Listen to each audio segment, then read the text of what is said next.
So we're looking at all of them, but we're especially looking at number 2, communication and collaboration. I think if that's kind of the area we feel like we can make the most improvements in our district or in our classrooms, that may be where we want to, focus our attention. Okay. That was kind of what we discussed last time, that we want to see improved communication, and that could fit in all ranges. Some of the ways that we, right now, in our classrooms, do this.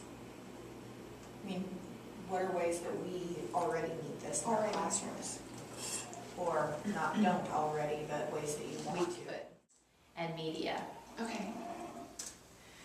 So that's Publish with peers. Okay, so that would be like, if you're thinking of... the Google Doc assignment or the reading assignment where they could all be sitting at their seat and they're communicating with each other, but it's through their lap, so they're working on that assignment and they can watch each other add to the discussion. So that's...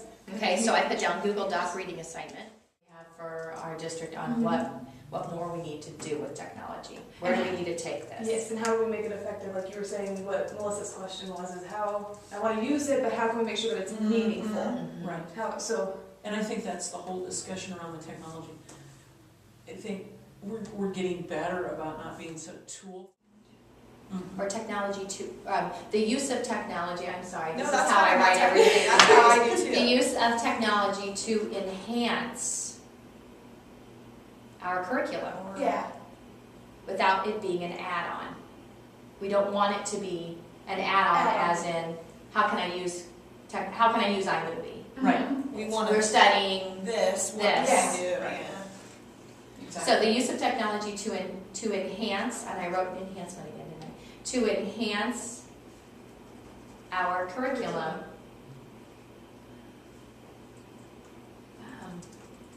Without it being an add-on, or Do we just say in a meaningful way? in a meaningful way. Okay. We were discussing that thought yesterday. We really need to get back to, with the technology, maybe having one Monday morning a month I agree. where everybody's all together talking about the technology again. I agree. Right, because what happens is, which as a classroom teacher, is here's our focus. So we focus on this, and then all these other great things that we've worked on for so long kind of drop off because you have only so much room on your plate. And like you said, technology shouldn't be another thing that we add on. We need to infuse it, but how do we do that? And if every Monday, not every Monday, but if some Monday mornings we had that to put back up here, okay, I have to intentionally figure out how I'm going to use this better. That would help. So maybe not only are we looking at instructionally how we change what we're doing in the classroom, some of it may start with professional development wise. How do we go back to approaching technology as a staff so that it's still in the forefront of everybody's mind? I agree. When we have that focus, you're saying that's all we focus on. Well, that focus has nothing to do with technology. We're not even trying to infuse it. So when we're not even getting shared ideas on how we can use technology to help us with writing, unless you go out and brainstorm it yourself, it's people who are technology, when they're not very used to it, they're not going to know how to set up Google Docs to help with the writing. I mean, these are all things that you can do.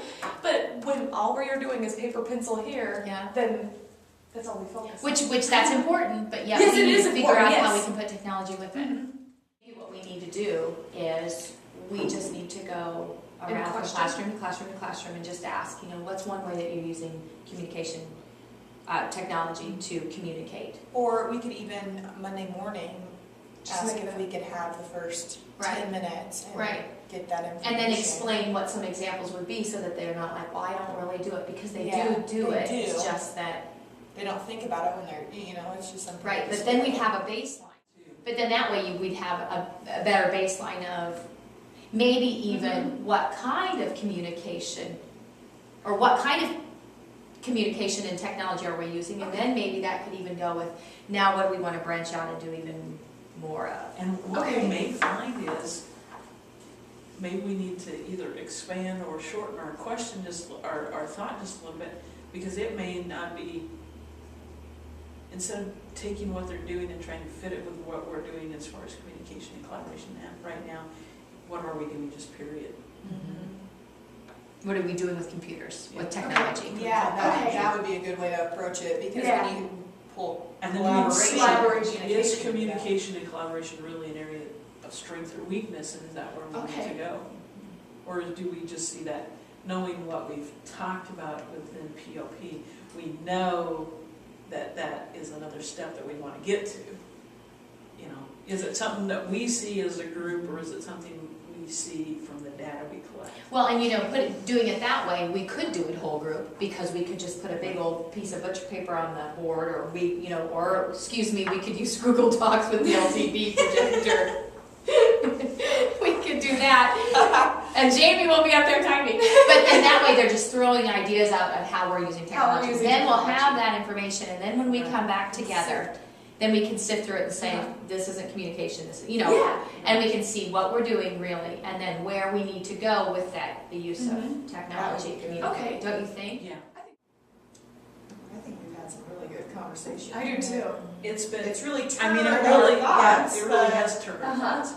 But in a good, Yeah. really in a good way. One of the things we said, if we want teachers communicating and collaborating with their students inside their classrooms, they've got to be comfortable being able to do that. I agree with that. And so that's kind of where it came from. And we all think that, for the most part, all of us want to do a good job of using technology in the classroom. But there's only a limited amount of time in your day, and you get so focused on what you're supposed to be teaching at your grade level, the benchmarks you need to be fulfilling, that's kind of the first thing that goes. And it shouldn't. We need to look at it as making it just using technology, intertwining it into already what you're teaching, not an add-on. But the more that teachers feel comfortable using it, then they're going to want to integrate it into what they're doing. And I think a lot of the teachers don't feel comfortable knowing enough about Twitter, and knowing, myself included, these young people coming out of college, they know all of that stuff. But the teachers that we have here that are older, we don't really know a lot about that. And if we have the professional development, we were thinking the professional development, not necessarily having Jana stand up there and teach us step by step by step, but giving us background information about Twitter, how we could use it, and then giving us time in small groups with people who are experts at using it, showing how they connect with others, how they use Twitter for professional development, giving us time to collaborate and to get our hands messy with it all. That's going to help people feel comfortable with it, and therefore will hopefully want to use it more in their classrooms. Well, I think it's a good idea. What was, that we really we'd like to see it be a Full staff. K-12. Yeah, I think that would be. That's a big part. Uh-huh. Because really, even at the 4th and 5th grade level, it would be beneficial to talk to the middle school teachers, to see what they're to doing. get in with some of the middle school teachers who are using it and see where we need to be to get to where, Uh-huh. So if we just designated one Monday a month for the whole staff gets together. Like out at the commons area or whatever. We've got this one-to-one. Is it being utilized? I know that question's being asked. So, and utilized to me is more than just, we're having them do a PowerPoint or. Yeah. It's being utilized, it's just, is it being Is it- utilized effectively? Right. And can we do more? And so our What can whole we do to make it better? point of saying we're going to teach teachers how to use Twitter and blah blah blah is so that they can use those resources to get ideas of how to use technology in These classrooms, right? Uh-huh. Right? Right. I think so. Because you can't, if you don't have ideas of how to use it and you have no idea where to go, you're not going to use it. Right. And that is our baseline for why we think we need professional development on social networking. And I correct? think it's also then, that's the place where then as we extend that conversation into instruction, there's your resources for Finding. collaborating or Mhm. communicating outside of your classroom.